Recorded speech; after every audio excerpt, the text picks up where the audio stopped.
Gara-gara kamu hidupku berantakan dan banyak hutang. Semua ini gara-gara kamu. Dasar parasit, wanita tak berguna. Keluarga kami hancur karena kamu. Halo, aku Sinta. Usiaku 31 tahun. Awalnya aku percaya bahwa menikah dengan Arman akan membawaku pada kebahagiaan. Aku kira dia akan jadi pelindungku, orang yang bisa kuandalkan dalam suka maupun duka. Tapi ternyata, yang kudapat justru sebaliknya. Sejak awal pernikahan, aku dipaksa menghadapi kenyataan pahit. Arman hanyut dalam meja judi, berfoya-foya tanpa memikirkan masa depan, sementara aku yang harus memikul semua akibatnya. Setiap kali penagih utang datang, akulah yang berdiri di depan pintu. Setiap lembar uang yang hilang, akulah yang harus bekerja siang malam untuk menutupinya. Ironisnya, bukan rasa terima kasih yang kudapat. Justru aku dihina, dianggap beban, dan diperlakukan seolah aku penyebab semua masalah. Bahkan mertuaku berani menyebutku sampah di depan keluarga besar. Saat itu aku hanya bisa menunduk, menahan air mata, sementara hatiku remuk.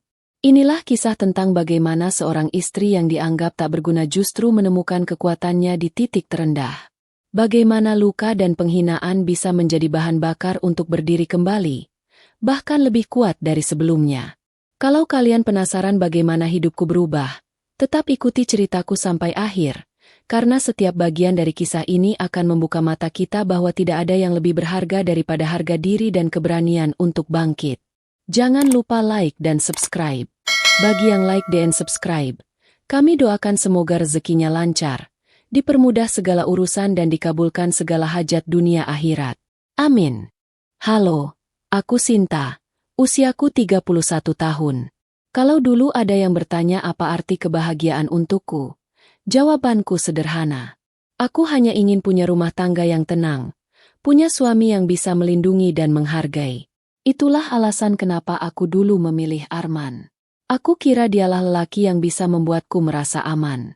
Aku kira dia akan jadi sosok yang memelukku ketika aku rapuh, yang menggandeng tanganku saat jalan terasa gelap. Namun nyatanya, apa yang kudapat justru jauh berbeda. Sejak awal pernikahan, tanda-tanda itu sudah muncul. Arman sering pulang larut malam. Kadang alasannya rapat, kadang nongkrong bersama teman, kadang hanya diam tidak memberi penjelasan. Aku mencoba percaya, mencoba menutup mata. Aku pikir wajar seorang suami mencari hiburan setelah lelah bekerja. Tapi semakin lama, aku mulai merasakan ada yang tidak beres. Malam itu aku duduk di ruang tamu menunggunya. Jam sudah menunjukkan pukul 12 malam. Rumah terasa sunyi. Aku resah. Saat pintu terbuka, aku mencium bau alkohol yang menyengat dari tubuhnya. Ia masuk sambil tertawa kecil, seperti tidak peduli bahwa istrinya menunggu dengan hati penuh tanya. "Arman, kamu dari mana?" Tanyaku pelan. Ia hanya melirik sebentar, lalu menjawab singkat, "Kumpul sama teman. Jangan cerewet." Aku diam. Lidahku keluh. Aku tidak ingin bertengkar di malam pertama ia pulang seperti itu. Tapi hatiku gelisah. Ada sesuatu yang disembunyikan. Aku bisa merasakannya. Beberapa hari kemudian, aku mulai melihat perubahan lain. Gajinya tidak pernah cukup. Padahal aku tahu berapa besar penghasilannya. Saat kutanya, ia selalu punya alasan.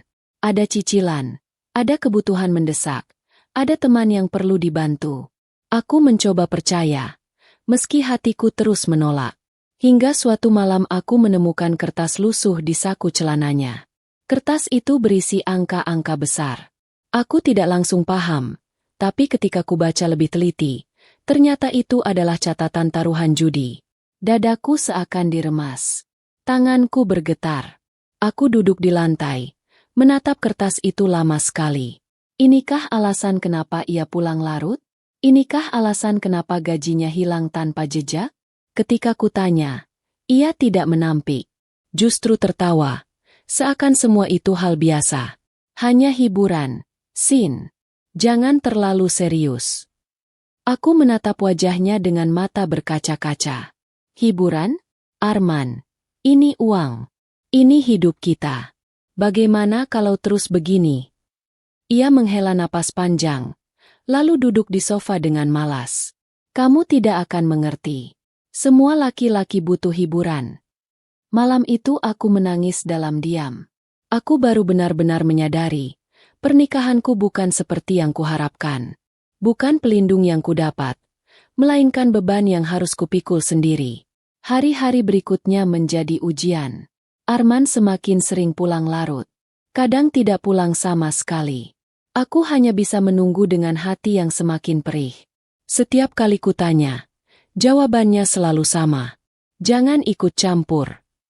Aku mulai merasa sendirian dalam rumah tanggaku sendiri. Tidak ada tempat bersandar. Tidak ada bahu yang bisa kugunakan untuk menangis. Aku hanya seorang istri yang mencoba menjaga rumah, sementara suamiku sibuk menghancurkannya perlahan. Suatu pagi, aku mendengar teleponnya berdering. Arman sedang di kamar mandi, jadi aku yang mengangkat. Suara seorang pria terdengar di seberang. Men, jangan lupa setorannya. Kalau telat, kamu tahu akibatnya. Aku terdiam. Tubuhku kaku. Saat Arman keluar, aku menatapnya dengan mata penuh tanya. Ia merampas telepon dari tanganku, lalu berkata dengan nada tinggi, "Kamu tidak usah ikut campur urusan aku." Hatiku terasa runtuh. Saat itu juga aku sadar, kebiasaan buruknya sudah lebih dalam daripada yang kukira. Ia bukan sekadar suka hiburan. Ia sudah terjerat. Hari itu aku berdiri lama di depan cermin. Wajahku pucat, mataku sembab. Aku bertanya pada diriku sendiri, sampai kapan aku akan bertahan? Aku menikah untuk bahagia. Tapi mengapa rasanya aku sedang hidup dalam penjara yang sunyi? Namun meski hatiku remuk, aku tidak bisa begitu saja pergi. Ada rasa takut, ada rasa tidak siap, ada rasa ingin mencoba bertahan. Malam itu aku memeluk diriku sendiri, berbisik pelan. Allah, beri aku kekuatan. Jika ini jalan yang harus kulewati, ajarkan aku bertahan. Jika aku harus pergi, tolong beri aku keberanian. Itulah awal mula cerita pernikahanku yang mengecewakan. Sebuah pernikahan yang kukira akan menjadi pelabuhan, tapi ternyata hanya badai yang siap menenggelamkanku kapan saja. Namun aku tidak tahu, badai itu baru saja dimulai. Hari itu matahari belum tinggi, tapi jantungku sudah berdetak kencang. Dari kejauhan aku mendengar suara motor berhenti tepat di depan rumah. Suara derap langkah berat menghantam teras. Aku tahu suara itu. Terlalu sering aku mendengarnya belakangan ini. Debt collector. Aku berdiri kaku di balik pintu, mencoba mengatur napas. Saat pintu diketuk keras berkali-kali, tubuhku seakan bergetar. Suara seorang pria terdengar lantang. "Bu, tolong panggilkan suaminya. Kami butuh uangnya hari ini juga. Jangan coba-coba menghindar." Aku menarik napas panjang, lalu membuka pintu dengan senyum yang dipaksakan. Arman sedang tidak ada di rumah. "Pak, ada yang bisa saya sampaikan." Pria berbadan besar itu menatapku tajam. Di belakangnya ada dua orang lain, sama-sama dengan wajah garang. "Bu, ini sudah yang ketiga kalinya kami datang. Kalau tidak ada uangnya, kami terpaksa ambil barang di rumah ini. Atau, suami ibu siap-siap saja menghadapi kami dengan cara lain." Aku menelan ludah. Tangan dan kakiku dingin. "Tolong beri saya waktu sedikit lagi. Saya akan usahakan bayarnya." Mereka saling pandang, lalu tertawa sinis. Waktu tidak bisa bayar utang. "Bu, kami tunggu sampai besok. Kalau tidak ada uangnya, jangan salahkan kami kalau bertindak." Setelah mereka pergi, aku terduduk di lantai, tubuhku lemas. Air mata jatuh tanpa bisa kutahan. Aku hanya bisa berbisik dalam hati. Allah, sampai kapan aku harus kuat menghadapi ini semua? Arman baru pulang sore hari. Ia melangkah masuk dengan wajah datar, seakan tidak ada masalah. Aku berdiri di hadapannya, menahan marah. "Men, debt collector datang lagi. Mereka ancam kalau besok tidak ada uang, rumah ini bisa mereka kosongkan." Arman mengangkat bahu, lalu duduk di sofa dengan malas. "Ya biarkan saja. Mereka cuma gertak. Nanti juga beres." Aku menatapnya dengan mata berkaca-kaca. Beres bagaimana? Kamu tidak pernah berusaha melunasi. Kamu bahkan masih main judi. Men, aku tidak sanggup lagi. Semua yang datang ke rumah selalu mencari aku. Aku yang selalu jadi sasaran. Arman bangkit berdiri, mendekatiku dengan tatapan tajam. Kalau kamu tidak kuat, ya sudah pergi saja. Jangan banyak ngomel. Aku tahu cara urus hidupku. Aku terdiam. Bibirku bergetar. Kata-katanya menancap dalam dadaku. Saat itu aku benar-benar merasa sendiri. Malamnya aku tidak bisa tidur. Aku memandang lemari di sudut kamar. Di dalamnya tersimpan kalung emas peninggalan almarhum ayahku. Hanya itulah warisan terakhir darinya. Aku memegang kalung itu dengan tangan bergetar. Air mataku jatuh, membasahi telapak tangan. Maafkan aku, Ayah. Aku terpaksa melepas ini. Aku tidak punya pilihan lain. Keesokan harinya aku pergi ke toko emas. Kalung itu kutukar dengan sejumlah uang yang cukup untuk menutup sebagian utang. Aku pulang dengan perasaan kosong. Hati ini sakit. Seakan aku menjual kenangan yang tak ternilai. Tapi apalagi yang bisa kulakukan? Saat aku menyerahkan uang itu pada debt collector, mereka tersenyum sinis. Bagus, Bu. Tapi jangan senang dulu. Utang suami ibu masih banyak. Ini cuma menutup sebagian kecil. Minggu depan kami datang lagi. Aku hanya bisa mengangguk lemah. Hari-hari berikutnya aku semakin sibuk bekerja. Aku menerima pesanan kue dari tetangga, menjahit pakaian bekas yang bisa dijual kembali, bahkan ikut membersihkan rumah orang demi tambahan uang. Tubuhku lelah, tapi aku terus memaksa. Karena jika tidak, ancaman itu akan terus menghantuiku. Di setiap malam, saat aku pulang dengan tubuh lelah, Arman hanya duduk di depan televisi. Kadang malah keluar lagi entah kemana. Aku sering bertanya dalam hati, apakah ia benar-benar tidak peduli dengan apa yang kualami? Atau memang hatinya sudah mati untukku? Suatu malam, aku pulang terlambat karena harus mengantar pesanan kue. Di depan rumah, aku melihat segerombolan orang sudah menunggu. Mereka berdiri sambil menatap tajam. Aku menelan ludah, melangkah pelan mendekati pintu. Mana suamimu, Bu? Jangan pura-pura tidak tahu. Dia sudah menunggak terlalu lama. Kalau begini terus, kami yang rugi. Jangan kira bisa terus lari. Aku menunduk, mencoba tenang. Saya mohon beri saya sedikit waktu lagi. Saya akan cari uangnya. Salah satu dari mereka menatapku dengan mata penuh curiga. Kamu ini luar biasa, Bu. Selalu kamu yang maju. Selalu kamu yang cari jalan keluar. Suamimu enak-enakan saja, ya? Aku terdiam.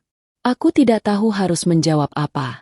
Hanya air mata yang menetes pelan dari sudut mataku. Malam itu aku masuk ke kamar dengan langkah berat. Arman sudah tertidur.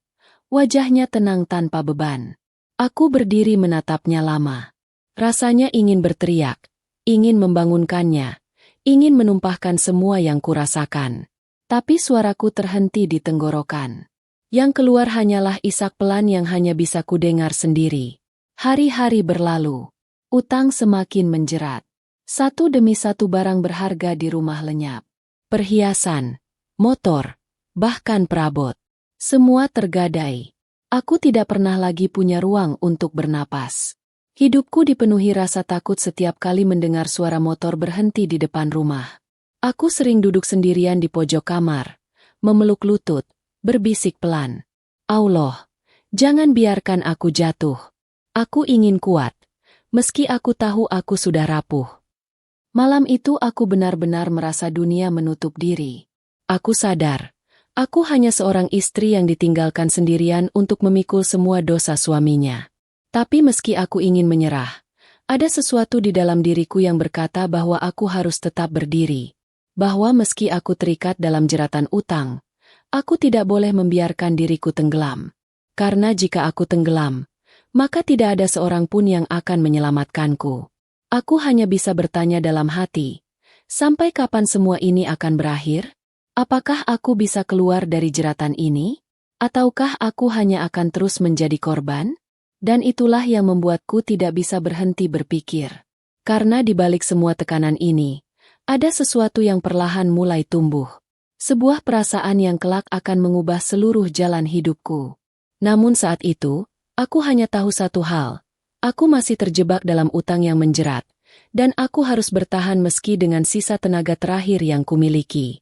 Hari itu seharusnya menjadi hari yang biasa saja. Keluarga besar Arman berkumpul di rumah mertuaku.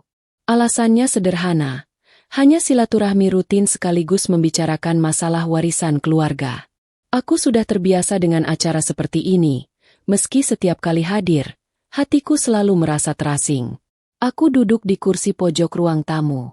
Tanganku sibuk menuang teh ke gelas tamu, berusaha terlihat berguna. Senyumku kupaksakan agar tidak ada yang melihat luka di balik wajahku. Tapi sebenarnya hatiku penuh kegelisahan. Aku tahu setiap kali kumpul keluarga, selalu saja ada kesempatan untuk mertuaku melontarkan kata-kata yang menusuk. Saat suasana obrolan mulai ramai, tiba-tiba topik bergeser ke soal utang. Salah satu paman Arman bertanya, mengapa akhir-akhir ini nama keluarga mereka sering dibicarakan tetangga. Katanya ada banyak debt collector yang mondar-mandir. Aku langsung menunduk. Rasanya seperti pisau menancap di dadaku. Aku tahu arah pembicaraan ini. Arman hanya duduk dengan wajah datar, seakan tidak peduli. Mertuaku, Ibu Arman, tiba-tiba berdiri. Suaranya lantang, menusuk telingaku. Kalau bukan karena Sinta, keluarga ini tidak akan hancur seperti ini. Dia itu cuma parasit, numpang hidup di rumah orang. Gara-gara dia, nama keluarga kita jadi rusak. Aku tersentak. Gelas di tanganku hampir terjatuh. Semua mata tertuju padaku. Ruangan yang tadi penuh tawa berubah sunyi. Aku mencoba menatap Arman, berharap ia akan membelaku. Tapi ia hanya menunduk. Seakan kata-kata ibunya memang benar. Mertuaku melangkah mendekat. Tangannya menunjuk ke arahku. Matanya penuh kebencian. Lihat dia. Kerjanya cuma pura-pura sibuk. Padahal isinya bikin susah. Utang numpuk. Aib keluarga terbuka. Semua gara-gara dia. Kalau bukan karena Sinta, hidup Arman tidak akan kacau begini. Dadaku sesak. Air mata menumpuk di pelupuk mata. Tapi aku berusaha menahannya. Aku ingin bicara. Ingin mengatakan yang sebenarnya. Bahwa semua utang itu bukan ulahku, melainkan hasil dari meja judi yang digeluti Arman. Tapi lidahku keluh. Suara mertuaku terlalu keras, terlalu mendominasi. Beberapa anggota keluarga hanya menunduk. Ada yang pura-pura sibuk dengan ponselnya, ada yang menatapku dengan tatapan kasihan. Tapi tidak ada yang berani angkat suara. Aku menelan air liur, mencoba berkata pelan. Bu, bukan saya. Saya tidak pernah. Belum sempat aku menyelesaikan kalimatku, mertuaku langsung memotong dengan teriakan yang lebih keras. Diam kamu. Jangan banyak alasan. Semua orang tahu kamu tidak berguna. Dasar sampah. Kata-kata itu seperti tamparan keras di wajahku. Kepalaku menunduk semakin dalam. Air mataku akhirnya jatuh, membasahi pipi. Di dalam hatiku aku menjerit. Aku ingin berteriak bahwa akulah yang setiap malam bekerja keras. Akulah yang menjual perhiasan peninggalan ayahku. Akulah yang menahan malu menghadapi debt collector. Tapi di depan mereka, aku hanyalah sosok lemah yang tidak punya suara. Aku menoleh lagi ke arah Arman.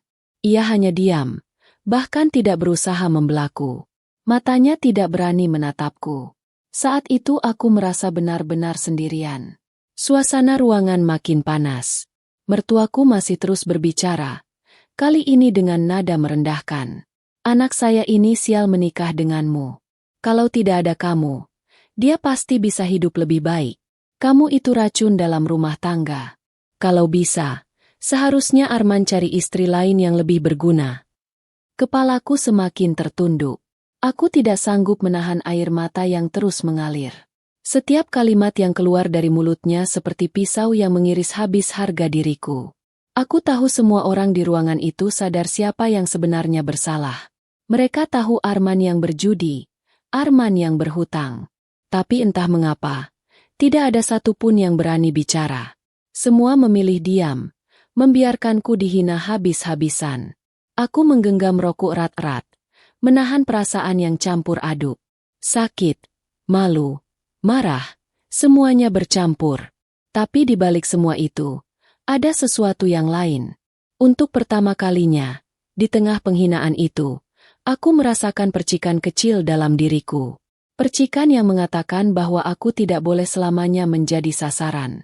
Bahwa suatu saat, entah kapan, aku harus berdiri dan menunjukkan siapa diriku sebenarnya. Aku menatap lantai dengan mata yang masih basah. Dalam hati aku berbisik pelan. Allah, beri aku kekuatan. Hari ini aku hanya bisa diam.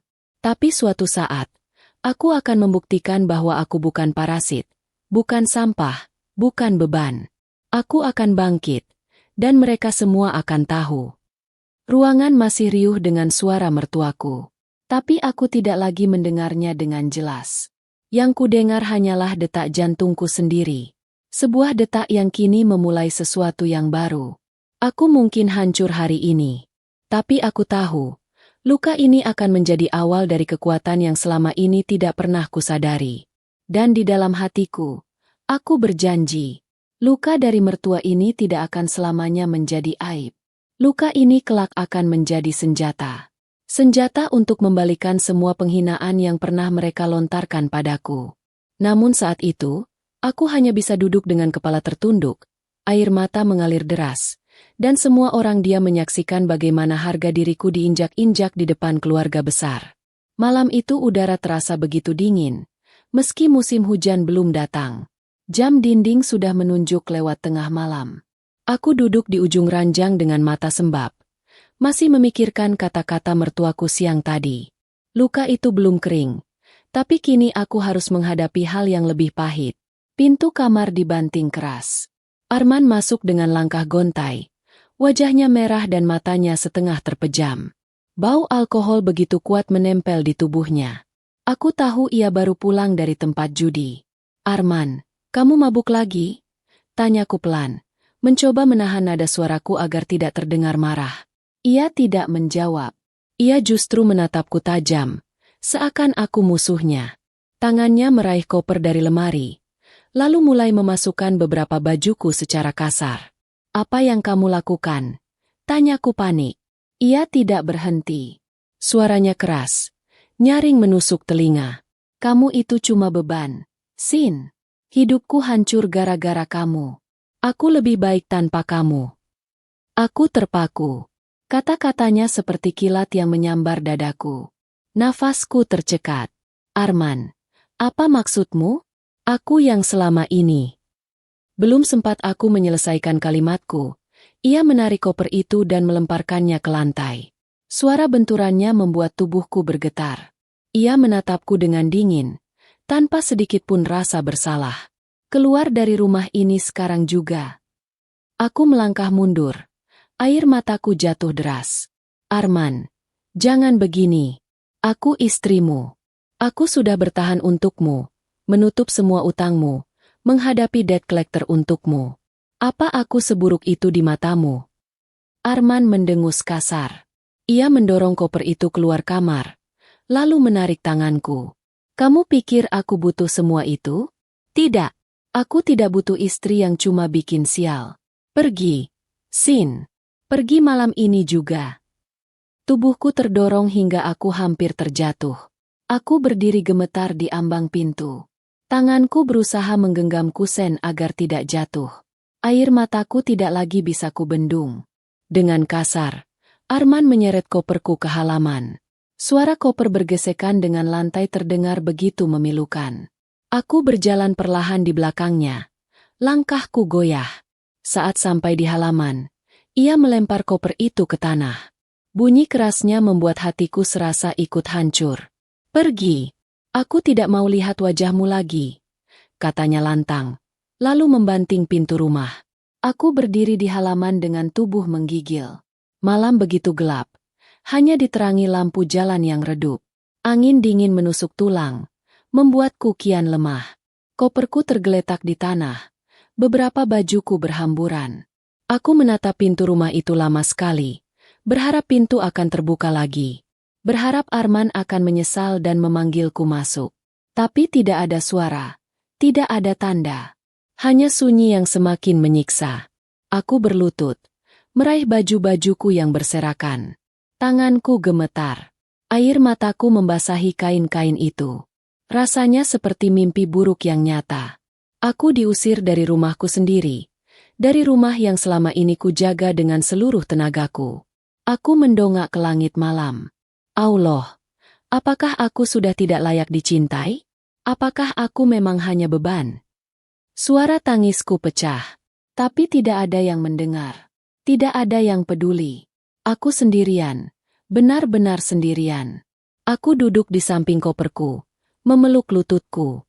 Bayangan masa lalu berkelebat di kepalaku. Saat pertama kali Arman melamarku. Saat ia tersenyum meyakinkan. Saat ia berjanji akan melindungiku. Semua janji itu kini terasa seperti kebohongan yang pahit. Malam semakin larut. Embun mulai turun.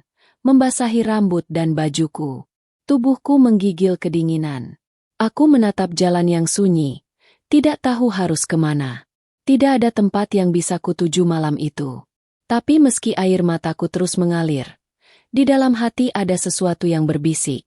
Bisikan kecil yang berkata bahwa aku tidak boleh hancur malam ini. Bahwa meski aku jatuh sehancur-hancurnya, aku harus menemukan cara untuk bangkit. Aku menarik napas panjang, meski sesak. Aku mengusap air mataku dengan punggung tangan. Aku tidak tahu harus kemana. Tapi aku tahu satu hal. Aku tidak boleh kembali lagi. Jika aku kembali, aku hanya akan diinjak lebih dalam. Aku meraih koperku, menyeretnya pelan menyusuri jalan. Setiap langkah terasa berat, tapi aku memaksakan diri. Aku tidak tahu apa yang menunggu di depan sana. Yang ku tahu, aku baru saja meninggalkan semua yang selama ini kupanggil rumah. Dan malam itu, di jalanan gelap dengan koper usang di tanganku, hidup baruku dimulai. Aku tidak tahu kemana aku akan pergi, tapi aku tahu satu hal, aku tidak bisa lagi menoleh ke belakang. Malam pengusiran itu masih membekas di kepalaku. Bayangan koper yang dilempar Arman ke halaman, suara pintu rumah yang dibanting di hadapanku, dan dinginnya udara malam saat aku duduk sendirian di jalan masih melekat kuat di hatiku. Tapi entah bagaimana, rasa sakit itu perlahan berubah menjadi sesuatu yang lain. Bukan lagi sekadar luka, melainkan api. Api kecil yang membakar semangatku untuk bertahan. Aku tidak boleh hancur. Aku tidak boleh mati dalam kepedihan. Jika selama ini aku bisa bertahan menghadapi utang, menghadapi debt collector, menghadapi hinaan mertua, maka aku juga harus bisa bertahan tanpa mereka. Pagi setelah malam panjang itu, aku membawa koperku menuju sebuah rumah kos sederhana. Hanya sebuah kamar kecil dengan dinding tipis, kasur tipis di lantai, dan meja tua di pojok.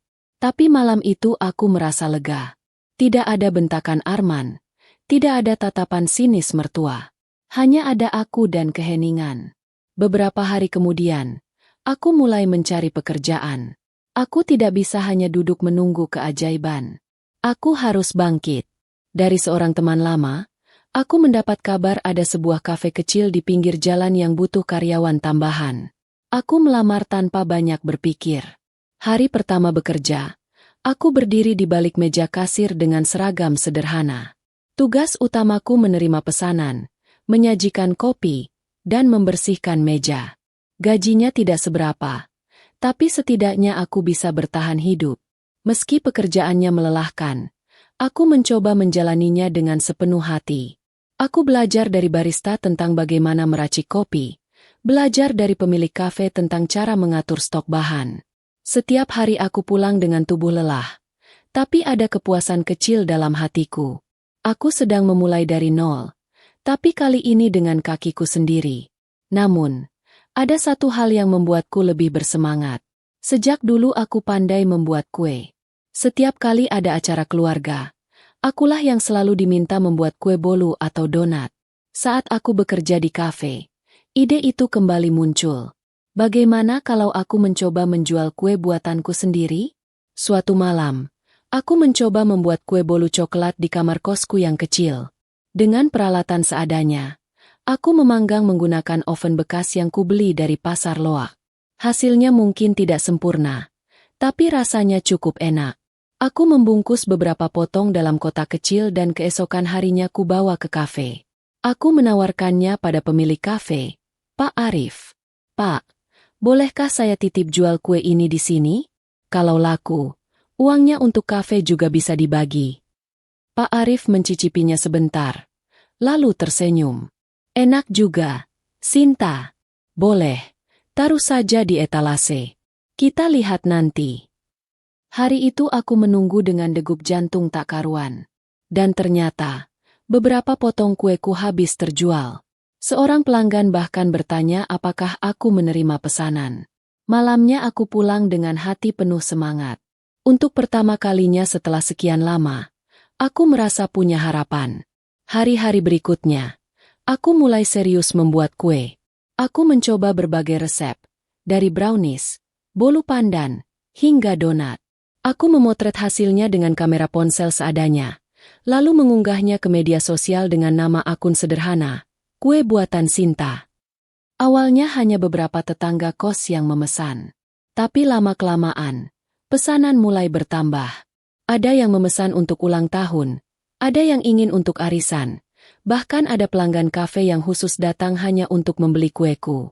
Aku belajar sedikit demi sedikit tentang cara melayani pelanggan. Bagaimana menjawab pesan dengan ramah. Bagaimana mengatur waktu agar pesanan tepat waktu.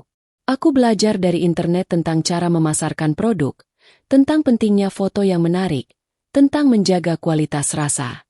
Setiap malam aku hanya tidur sebentar. Siang aku bekerja di kafe. Malam aku membuat kue di kamar kosku. Tubuhku lelah, tapi api dalam diriku terus menyala. Setiap kali aku merasa ingin menyerah, aku mengingat malam saat Arman mengusirku.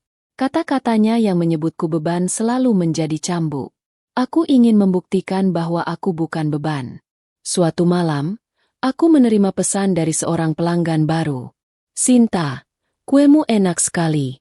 Bisa pesan 100 donat untuk acara kantor minggu depan. Mataku terbelalak. 100 donat? Jumlah itu jauh lebih banyak dari biasanya. Tapi aku tidak ingin menyia-nyiakan kesempatan. Aku mengiyakan meski tahu aku harus bekerja ekstra keras. Seminggu penuh aku menyiapkan bahan. Aku membeli tepung, gula, dan coklat dalam jumlah lebih banyak. Aku bahkan menyewa kompor tambahan dari tetangga kos agar bisa menggoreng lebih cepat. Malam menjelang hari pesanan, aku hampir tidak tidur sama sekali. Pagi harinya, 100 donat tersusun rapi dalam kotak-kotak besar. Aku mengantarkannya dengan naik ojek, membawa kotak itu dengan hati-hati. Saat sampai, pelanggan itu tersenyum puas melihat hasilnya. Sempurna. Terima kasih, Sinta. Nanti saya rekomendasikan ke teman-teman. Aku pulang dengan hati bergetar. Rasanya seperti mimpi. Dari hanya beberapa potong kue, kini aku sudah bisa menerima pesanan besar. Malam itu aku duduk di kamar kos yang sempit. Aku menatap tanganku yang penuh tepung. Air mataku mengalir. Tapi kali ini bukan karena sakit, melainkan karena rasa syukur. Allah, terima kasih. Dari reruntuhan hidupku, Engkau beri aku kesempatan untuk berdiri lagi. Aku sadar, bisnis kecilku baru saja dimulai. Masih jauh dari kata besar. Tapi aku yakin, ini bisa menjadi jalanku untuk bangkit. Aku tidak akan berhenti di sini. Aku menutup mataku, mengingat semua luka yang pernah kuterima. Hinaan mertua, utang Arman, malam pengusiran. Semuanya kini menjadi bahan bakar. Bukan lagi luka yang melemahkan, tapi api yang membakar semangatku. Dan aku berjanji pada diriku sendiri, aku akan terus berjalan. Aku akan terus bekerja keras sampai suatu hari nanti, aku bisa berdiri tegak di depan orang-orang yang pernah meremehkanku, dan menunjukkan siapa Sinta sebenarnya. Pagi itu, aku berdiri di depan sebuah ruko kecil di pinggir jalan raya. Catnya memang tidak baru. Papan namanya pun masih polos, hanya bertuliskan, Kue Buatan Sinta, dengan huruf sederhana. Tapi bagiku, ruko ini lebih dari sekadar bangunan. Inilah mimpi baruku. Inilah bukti bahwa dari kegelapan, Aku mulai melihat cahaya. Aku masih ingat jelas bagaimana dulu aku hanya membuat kue di kamar kos sempit dengan oven bekas. Kini, aku punya dapur sendiri, etalase untuk memajang kue, bahkan meja kursi sederhana untuk pelanggan yang ingin duduk. Rasanya seperti langkah besar dalam hidupku. Hari pertama ruko itu dibuka, aku benar-benar deg-degan. Aku menata kueku di etalase, memeriksa harga berkali-kali, memastikan semuanya tampak menarik. Saat pelanggan pertama masuk dan membeli, aku hampir tidak bisa menahan senyum. Setiap kue yang keluar dari etalase terasa seperti potongan masa depan yang mulai kutata kembali. Beberapa minggu kemudian, aku bertemu seseorang yang kemudian menjadi bagian penting dalam perjalananku. Namanya Rani, seorang wanita muda yang juga bergelut di bidang kuliner. Ia datang ke toko untuk membeli brownies, lalu mengajakku mengobrol panjang. Dari perbincangan itu, aku tahu ia punya jaringan catering dan sering mendapat pesanan besar. Kue kamu enak, Sin. Kalau kamu mau, aku bisa bantu promosikan di acara-acara yang aku tangani, katanya dengan tulus. Awalnya aku ragu. Aku takut ini hanya basa-basi. Tapi Rani benar-benar serius. Seminggu kemudian, ia mengajakku ikut serta mengisi booth kecil di sebuah acara kampus. Aku membawa puluhan donat dan brownies, dan semua ludes hanya dalam hitungan jam. Dari sanalah namaku mulai dikenal sedikit demi sedikit. Aku merasa hidupku perlahan bergeser. Dari seorang perempuan yang pernah diusir dengan hinaan, kini aku berdiri di balik meja toko, melayani pelanggan yang tersenyum puas setiap kali mencicipi kue buatanku. Aku tahu, ini baru awal. Tapi ada satu hal yang kusimpan rapat-rapat. Aku tidak pernah menceritakan semua ini pada Arman, pada mertuaku, ataupun pada siapapun dari keluarganya. Biarlah mereka percaya aku sudah hancur. Biarlah mereka mengira aku menjalani hidup penuh penderitaan setelah diusir. Setiap kali rasa ingin membuktikan muncul, aku menahannya. Aku tahu waktunya belum tepat. Aku ingin mereka benar-benar terkejut suatu saat nanti, ketika aku berdiri di hadapan mereka dengan bukti nyata bahwa aku bisa bangkit tanpa bantuan siapapun. Aku bahkan sengaja memblokir nomor mereka, menutup semua kemungkinan kabar tentangku sampai pada telinga mereka. Aku ingin hidupku benar-benar bebas dari bayangan mereka. Tapi di dalam hatiku, ada sebuah rencana yang pelan-pelan kususun. Rencana untuk menunjukkan siapa sebenarnya yang disebut beban, siapa sebenarnya yang disebut parasit. Malam-malamku masih panjang. Meski bisnis kueku mulai berjalan, aku tetap bekerja keras. Kadang aku ikut Rani mengurus pesanan catering. Kadang aku harus begadang menyiapkan ratusan donat untuk acara. Tubuhku sering lelah, tapi ada semangat yang tidak bisa padam. Aku tahu, setiap tetes keringatku ini adalah langkah menuju kebebasan.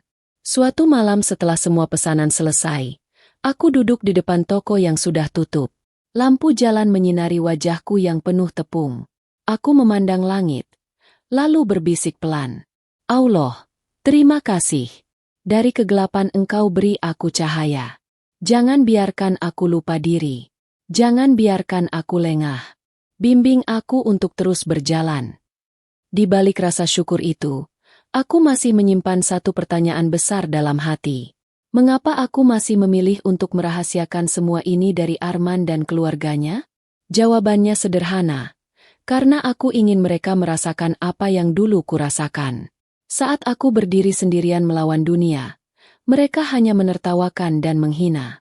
Saat waktunya tiba, aku ingin mereka merasakan kaget, terdiam, bahkan gemetar ketika tahu aku yang dulu mereka anggap sampah, kini berdiri jauh lebih tinggi dari mereka.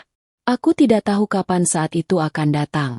Tapi aku yakin, semakin aku bekerja keras, semakin dekat waktunya. Malam itu aku kembali masuk ke toko, mematikan lampu, lalu menutup pintu dengan perasaan hangat. Dari luar mungkin hanya ruko kecil, tapi bagiku toko ini adalah cahaya. Cahaya yang membimbingku keluar dari kegelapan masa lalu. Cahaya yang kelak akan menerangi jalan balasanku yang paling elegan. Aku tahu satu hal, aku tidak akan berhenti di sini. Malam itu aku duduk di depan tokoku, memandangi jalanan yang mulai sepi. Lampu toko sudah kupadamkan, Tapi aku sengaja tidak langsung pulang. Ada rasa damai yang sulit digambarkan setiap kali aku menutup hari dengan melihat bagaimana usahaku semakin berkembang. Namun di balik ketenangan itu, aku tahu di suatu tempat ada kehidupan lain yang sedang menuju kehancuran. Kehidupan yang dulu pernah mengusirku. Beberapa kabar mulai sampai ke telingaku lewat orang-orang. Tidak sengaja aku mendengar dari salah satu pelanggan yang ternyata masih punya hubungan dengan keluarga Arman. Katanya, rumah besar yang dulu menjadi tempatku menahan semua hinaan sudah mulai kosong barang.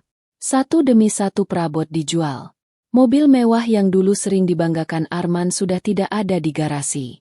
Aku hanya terdiam saat mendengar cerita itu. Bibirku ingin tersenyum, tapi hatiku menahannya. Aku tidak ingin terlihat seperti sedang menertawakan nasib orang lain. Tapi dalam hati, aku tahu, inilah retakan yang mulai terlihat jelas. Hari-hari berikutnya kabar itu semakin ramai. Arman dikabarkan tidak lagi bekerja dengan tenang. Hutang judinya semakin menumpuk. Debt collector bukan hanya mendatangi rumah, tapi juga datang ke tempat kerjanya. Nama baik keluarga yang dulu begitu dijaga kini hancur di mata tetangga dan kenalan. Aku bisa membayangkan bagaimana wajah mertuaku menghadapi kenyataan itu. Wanita yang dulu begitu lantang menyebutku sampah, kini harus menunduk karena ulah anaknya sendiri. Semua kata-katanya yang pernah ia lontarkan padaku kini berbalik menghantam dirinya.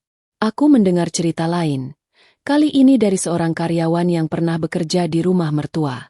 Ia mengatakan bahwa toko bahan bangunan milik keluarga Arman sudah sepi.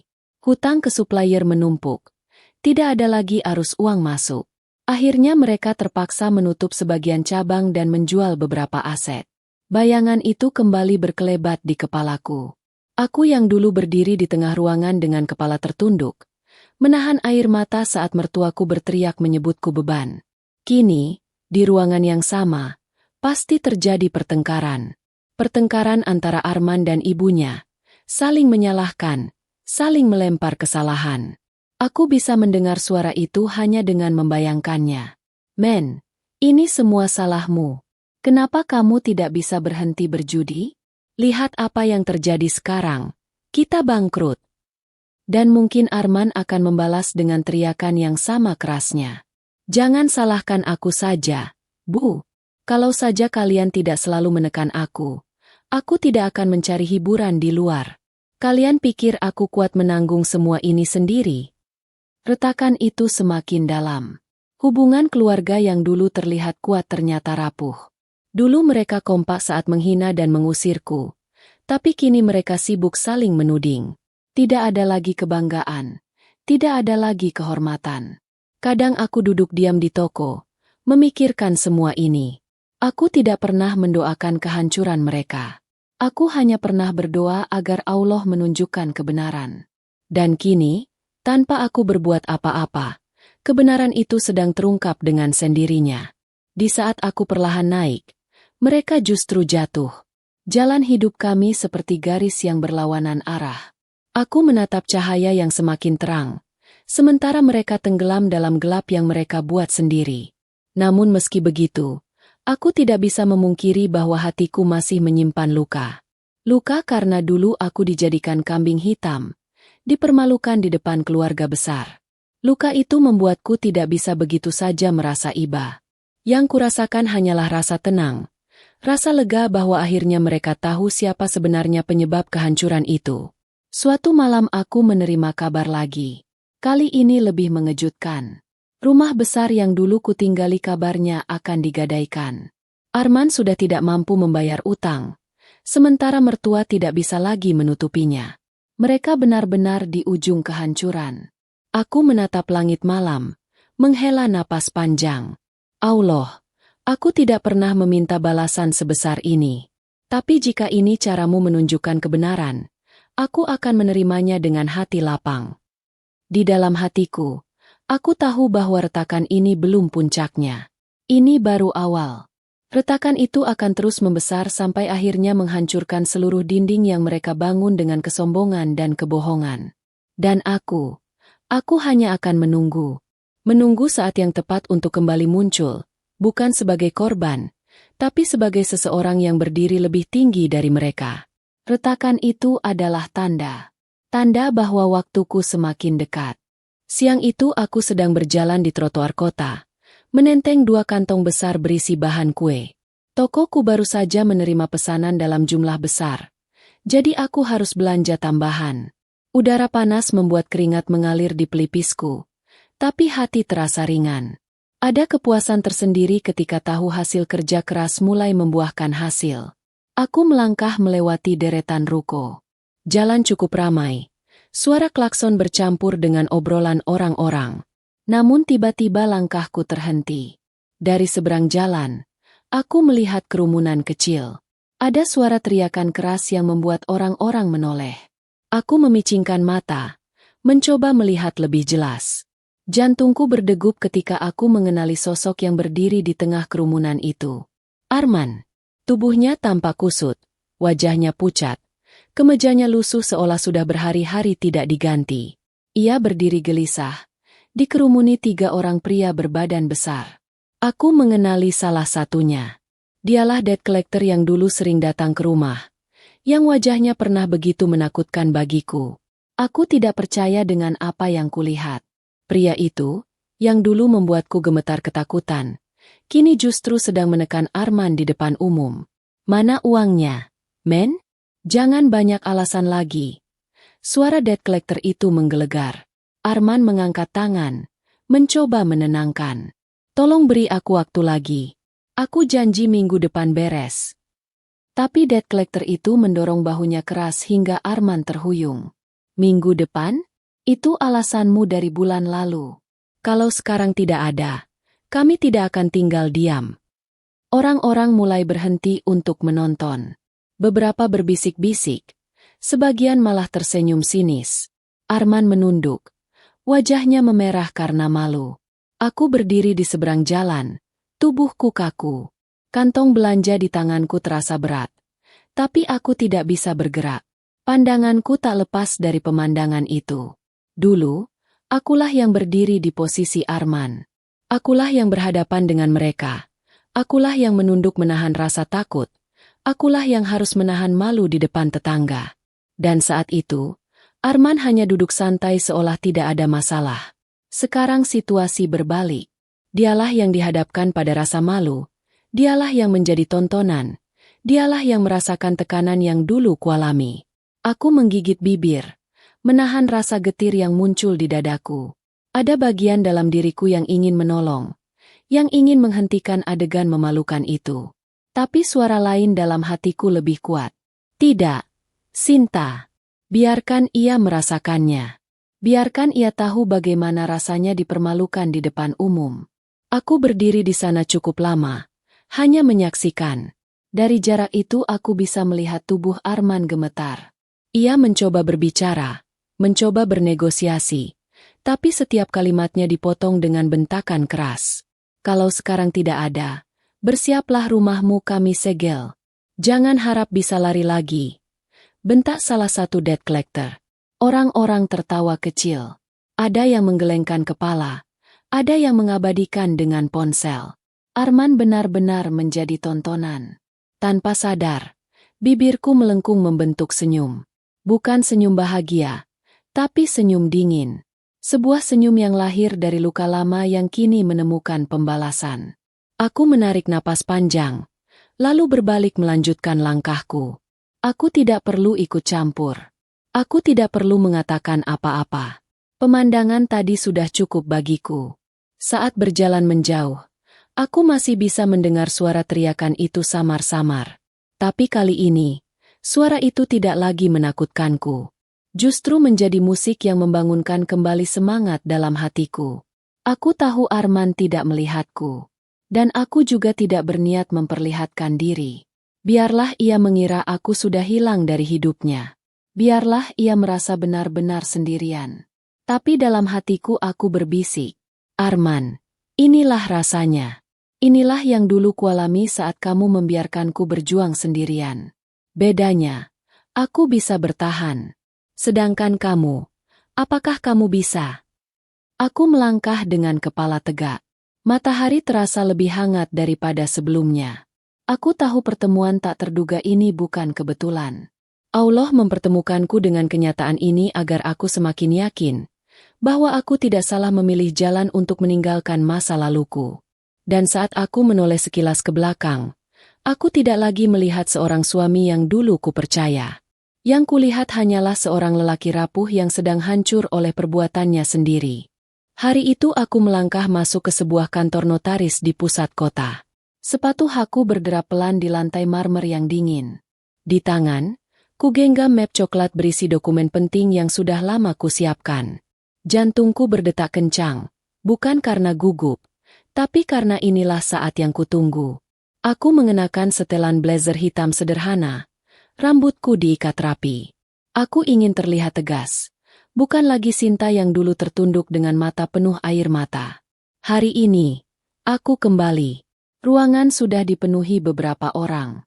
Notaris duduk di meja besar dengan tumpukan berkas. Di sisi lain, Arman dan mertuaku duduk berdampingan. Wajah mereka tampak kusut, penuh kekhawatiran. Mertua yang dulu selalu berdandan glamour kini terlihat tua. Keriputnya lebih jelas, matanya gelisah. Arman sendiri tampak pucat. Bajunya lusuh meski ia berusaha tampak rapi. Aku berhenti sejenak di pintu, menatap mereka dari jauh. Rasanya seperti menatap orang asing. Dulu mereka adalah pusat hidupku. Kini mereka hanyalah bayangan masa lalu yang hampir tidak kukenali. Notaris berdehem, lalu membuka berkas. Baik, sesuai jadwal hari ini, kita akan membahas penyerahan hak kepemilikan aset yang sudah digadaikan keluarga saudara Arman. Karena ketidakmampuan melunasi utang, aset-aset ini telah dilelang. Dan pembelinya ada di ruangan ini. Arman menoleh dengan wajah cemas. Mertuaku menggenggam tangannya erat, seperti berharap ada keajaiban. Saat itulah aku melangkah masuk. Suara hak sepatuku menggema di ruangan, membuat semua kepala menoleh. Arman menatapku dengan mata terbelalak. Mertuaku langsung berdiri. Wajahnya kaget tak percaya. Sinta? Suaranya lirih, hampir terputus. Aku melangkah tenang menuju kursi kosong di depan notaris. Aku tidak menoleh ke mereka. Hanya duduk dengan anggun lalu meletakkan map di atas meja. Notaris tersenyum kecil. Ya, benar. Ibu Sinta lah yang resmi membeli semua aset keluarga saudara Arman. Ruangan seketika hening. Aku bisa merasakan tatapan mereka menusukku. Aku membuka map, mengeluarkan salinan dokumen, lalu menyerahkannya. Semua proses sudah sah. Ini bukti kepemilikan saya. Mulai hari ini, saya adalah pemilik baru dari aset-aset tersebut. Arman memandangku dengan mata penuh keterkejutan. Bibirnya bergetar, tapi tidak ada kata-kata yang keluar. Mertuaku, yang dulu lantang menghina, kini hanya mampu berdiri kaku. Aku akhirnya menoleh, menatap mereka dengan tenang. Senyumku dingin, bukan senyum kebahagiaan, tapi senyum seorang wanita yang sudah selesai dengan semua air mata. Tidak pernah kalian bayangkan, kan? Wanita yang dulu kalian sebut sampah, beban, dan parasit, hari ini duduk di sini sebagai pemilik sah aset kalian. Arman berdiri terburu-buru. Sinta, ini pasti salah. Kamu tidak mungkin bisa membeli semua ini. Dari mana uangmu? Aku menatapnya tajam. Kamu tidak perlu tahu bagaimana aku bertahan setelah kau usir. Yang jelas, aku bekerja keras. Tidak seperti kamu, yang hanya tahu menghabiskan dan menghancurkan. Dan hari ini, kerja kerasku yang kalian remehkan justru membawa aku ke sini. Mertuaku menunduk. Wajahnya pucat pasi. Ia mencoba bicara, tapi suaranya bergetar. Sinta, dengarkan ibu. Kamu kan sebenarnya masih keluarga. Kamu tidak mungkin tega mengambil semua ini. Aku menghela napas panjang. Kata-katanya membuat dadaku sesak. Bukan karena iba, tapi karena teringat betapa dulu mulutnya yang sama pernah menyebutku sampah di depan keluarga besar. Keluarga? Apakah keluarga menghina dan mengusirku di malam buta? Apakah keluarga membuatku menanggung semua utang anakmu sendirian? Jika itu yang kalian sebut keluarga, maka aku tidak butuh keluarga seperti itu. Notaris mengetuk meja, menegaskan. Sesuai hukum, Semua aset ini sah milik Ibu Sinta. Proses serah terima sudah selesai. Tidak ada yang bisa diganggu-gugat. Aku menutup mapku perlahan, lalu berdiri. Tatapanku tetap pada mereka. Aku tidak datang untuk balas dendam dengan kekerasan. Aku hanya ingin kalian tahu bahwa aku bisa hidup tanpa kalian. Bahwa hinaan kalian dulu tidak menjadikanku sampah, tapi justru batu loncatan untuk berdiri lebih tinggi. Arman duduk kembali, tubuhnya gemetar. Ia memegang kepalanya. Wajahnya pucat seolah tidak percaya dengan kenyataan. Mertuaku menutup wajahnya dengan tangan. Bahunya bergetar menahan tangis. Aku berjalan meninggalkan ruangan itu dengan langkah mantap. Setiap langkahku terasa ringan, seolah beban bertahun-tahun lepas dari pundakku. Aku tahu, ini belum berakhir. Puncaknya belum tiba. Tapi hari ini, aku sudah kembali. Dan kembalinya aku bukan sebagai korban, melainkan sebagai seorang wanita yang kini memegang kendali penuh atas hidupnya. Hari itu akhirnya tiba. Hari yang selama ini hanya bisa kubayangkan dalam diam, kini nyata di depan mataku. Aku berdiri di halaman rumah besar yang dulu pernah jadi tempat aku menangis, tempat aku dihina, tempat aku diusir. Rumah megah dengan pilar tinggi itu kini tidak lagi milik Arman, tidak lagi milik mertuaku. Hari ini, rumah itu sah milikku. Aku melangkah masuk melalui gerbang besi.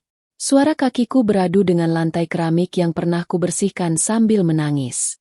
Setiap langkah terasa seperti jawaban dari semua doa dan air mata yang pernah kutumpahkan. Di ruang tamu, Arman dan mertuaku sudah menunggu. Wajah mereka pucat pasi, tubuh mereka gemetar. Tidak ada lagi kesombongan di mata mereka, hanya ketakutan yang jelas terlihat. Aku berdiri di tengah ruangan. Dari tempat ini, aku masih bisa mengingat dengan jelas malam ketika koperku dilempar keluar. Kata-kata hinaan mereka masih terngiang. Kamu cuma beban, Sin. Pergi dari rumah ini. Kini aku kembali.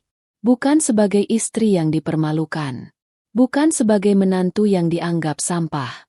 Aku kembali sebagai pemilik sah rumah ini. Arman bangkit dari kursinya. Wajahnya penuh kecemasan. Sinta, tolong. Jangan begini. Kita bisa bicarakan baik-baik. Kita pernah hidup bersama. Aku butuh rumah ini. Aku menatapnya dingin. Arman, kamu lupa?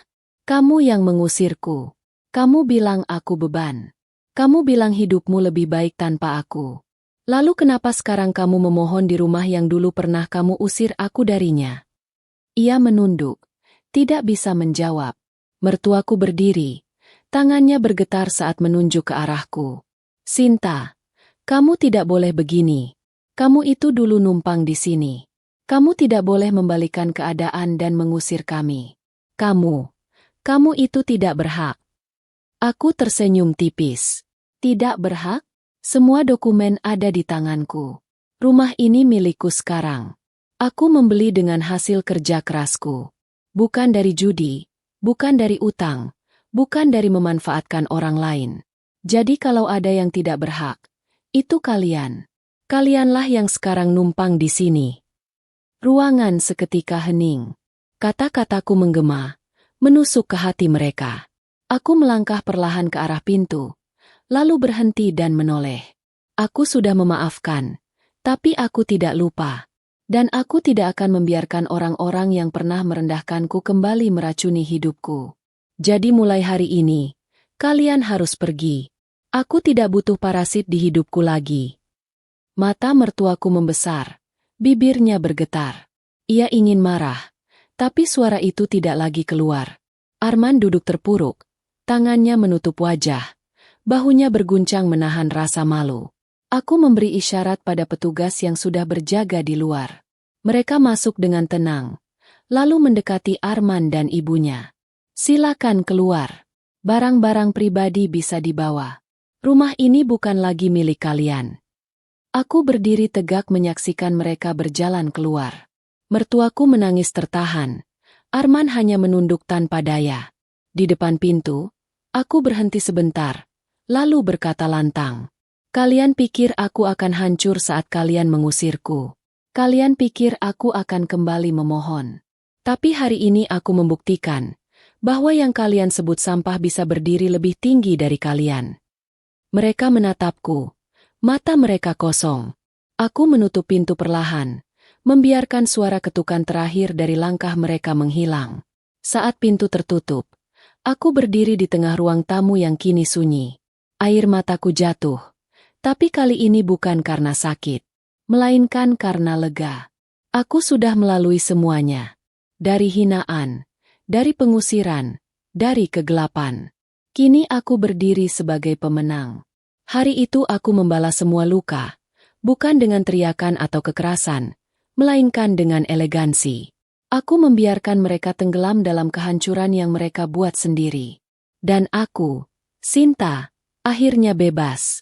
Hidup seringkali menghadapkan kita pada situasi yang tidak pernah kita bayangkan sebelumnya. Kita bisa saja memulai sebuah perjalanan dengan penuh harapan, dengan keyakinan bahwa kebahagiaan akan selalu menyertai langkah kita. Namun kenyataan seringkali tidak seindah yang kita rencanakan.